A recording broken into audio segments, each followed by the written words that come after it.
Hey everybody, Rob Maurer here, and today we're discussing some news about the SEC and Elon Musk. We've also got another SEC filing from Tesla, some news on North American charging standard, some factory updates, and a few other items as well.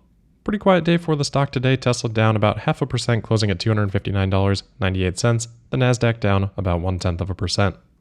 Alright, so today we've got more headlines around the SEC and Elon Musk. This time around, the SEC is seeking a court order to force Musk to testify regarding the previously disclosed investigation relating to the Twitter acquisition. So I think Bloomberg the first to report on this today. Their headline read, SEC sues Elon Musk over refusal to testify in Twitter probe. All right, well, another lawsuit against Elon by the SEC. That doesn't sound great. We know how that has turned out in the past. But if we can filter through the media headlines and actually look at what the SEC has filed today, they say that, quote, the SEC staff's application seeks an order from the court directing Musk to comply with the subpoena, end quote. So literally all this relates to is the SEC wants Elon to testify, and actually for the third time on this specific investigation. They had tried to schedule this testimony a couple of times, and most recently, a couple of days before it was scheduled to happen, Elon basically noped out, provided a few reasons why he felt he should not have to testify again, and this is basically the SEC's counter-argument to that, asking the court to compel the testimony. So that's it. They're just seeking a court order. Characterizing this as a lawsuit is pretty extremely misleading. And Bloomberg seems to agree, although they have kept the same hyperlink which specifies SEC sues Elon Musk. Well, they have now significantly changed the headline, they've changed the body of the article, and all references to lawsuit or sued have been removed except for one that they seem to have forgotten about, which captions the video included in the article, which I'm sure if they had noticed, they would also remove that reference too. So side by side of the old headline and the new headline, SEC sues Elon Musk over refusal to testify in Twitter probe, now updated to SEC seeks to force Musk testimony on Twitter stock purchases, and the opening paragraph updated similarly used to say SEC sued Elon Musk, now says SEC seeking to force him to testify.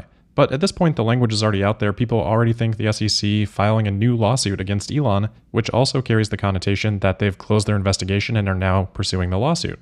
So this is actually a really minor story. Very disappointing to see this from Bloomberg. Obviously they made the updates, although they have decided to omit that they've made these updates in their note about updating the article, which I think makes it even worse. All it says is that updates with background on Musk's Twitter purchases starting in 6th paragraph. Like what? You changed the headline, you changed the first paragraph. This is pretty much a completely different report outside of what the topic is.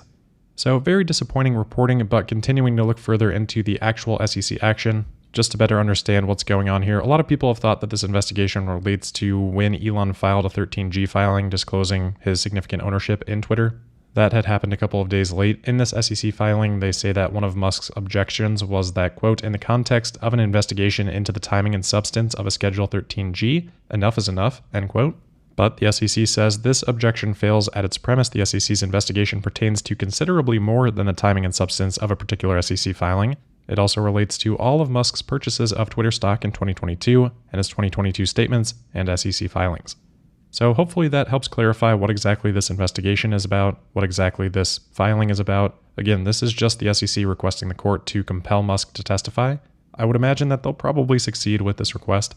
Again, Elon has already testified for this, but their argument is basically that there's a lot of new information that they have learned since then. So we'll see, but I also think it's pretty reasonable for Elon to try to not have to do it, since he already has previously. All right, we'll move on from this, but actually stay with SEC filings. This one from Tesla's investor relations page. There's a new SEC filing labeled CT order, which certainly amusing from a timing perspective with everyone being excited about Cybertruck orders, but CT here means confidentiality treatment. So this is just an extension of a confidentiality treatment agreement that Tesla has previously been granted. And obviously because it's confidential, we don't know a whole lot about it. Maybe it relates to Tesla supplier agreement, something like that. All right, next up, we've got some news on NACS, or the North American Charging Standard. Hyundai, Kia, and Genesis actually have announced that they are going to be adopting NACS after a little bit of debate, and they had to figure out if that would work with their batteries and things like that. But these brands now hopping on board very similarly to the other announcements that we have had. Looks like they'll target the 4th quarter of 2024 to start implementing the NACS port on their vehicles in the US. So a few holdouts obviously remaining, but Hyundai, Kia, that's obviously a pretty big one, so nice to have this news. All right, next we've got a nice post on X from AonDE relating to a topic that we had talked about yesterday, which was kind of comparing automaker sales from pre-COVID 2019. Here we've got that exact same comparison being made for Germany. We can see Tesla up, 471% since that period of time. Most automakers, though, down pretty significantly, total down 22% in that period, with just Tesla, Porsche, and Kia increasing. So just like with the US, good context to keep in mind internationally as well. Next, we've got a report on Giga Mexico. This is coming from Reuters. They are saying that according to new comments from Nuevo Leon, Tesla has asked for new infrastructure to be built out, including energy, water, and transportation. The report says they are in the early stages of detailing investments and infrastructure needed, which makes it sound like, oh man, how far away is this if they're just in early stages of these discussions? But it's also noted that Nuevo Leon said that this project will trigger growth in the region, hence the need to invest in necessary infrastructure in roads, schools, health centers, and basic services, which are all very important, but also might not necessarily be things that are gating factors to get production started on Giga Mexico, but definitely things that need to be thought about as production and hiring and all that sort of stuff scales over time. So obviously we've heard quite a few reports on Giga Mexico, but I wouldn't necessarily read too much into this one specifically. And although not directly related, we did have an interesting comment from Tesla executive Rohan Patel on X today. The post he is directly replying to was deleted, so I can't actually see what it was referencing specifically. I think there was some reporting about maybe a Giga Mexico expansion or maybe further delays. I'm not sure, but Patel noting, quote, "If you believe the legacy media, we are building gigafactories in virtually every country in Asia and Europe, while at the same time canceling factories we have already announced. It is BS clickbait and should be ignored. This article is one of many I have seen that incorrectly and randomly comments on our Mexico plans. We will continue to make progress with the local, state, and federal governments, and we are very appreciative of their efforts to enable the permits and sustainable infrastructure necessary." End quote. So again, this is relating to a different report than the Reuters report, but good thing to keep in mind in general. All right, next we've got a quick update on the updated version of the Model Y. Drive Tesla Canada sharing some photos that were posted in China of the update. Obviously, we've seen these in the design studio and things like that, but some real photos here of the new wheels as well as the dash.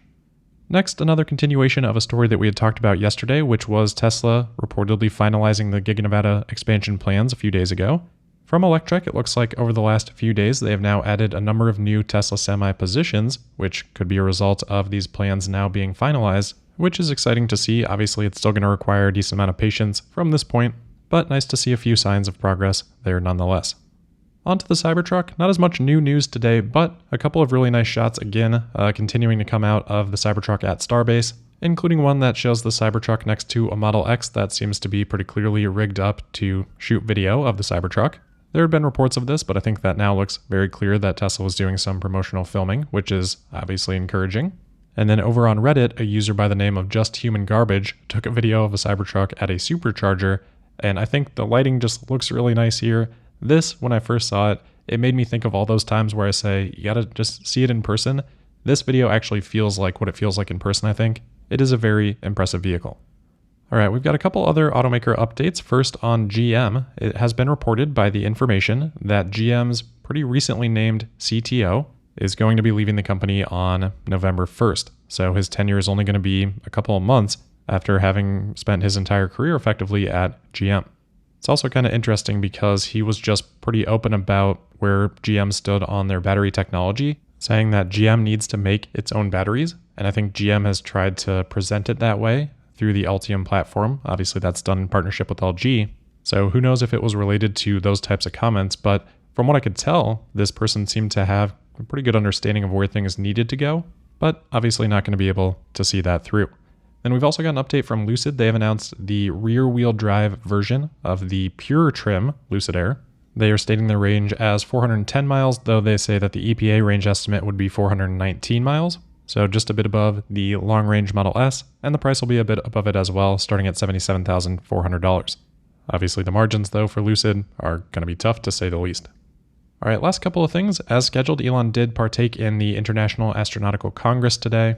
Gave a few updates on SpaceX and Starship, a lot of things that had already been disclosed, but a couple of interesting things. For the next test flight of Starship, he said the goal is to survive ignition, obviously, and stage separation as well.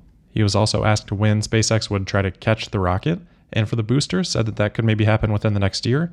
And then for the ship, probably a little bit later, they'd have to do a number of water landings first, so said that that'd probably be maybe the end of next year. And then for Mars, he said probably 3 to 4 years to land Starship on Mars. Lastly then, I just want to take a quick look at the calendar because tomorrow I am going to actually be taking the day off. My parents are coming to visit, so looking forward to that. We'll hope for a quiet day, and then as we head into next week, we will have the Producer Price Index PPI and Consumer Price Index CPI report. Those will be on Wednesday and Thursday morning before market open. All right, that'll wrap it up for today and for the week then. As always, thank you for listening. Make sure you're subscribed and signed up for notifications. You can also find me on X at Tesla Podcast, and we'll see you on Monday for the October 9th episode of Tesla Daily. Thank you.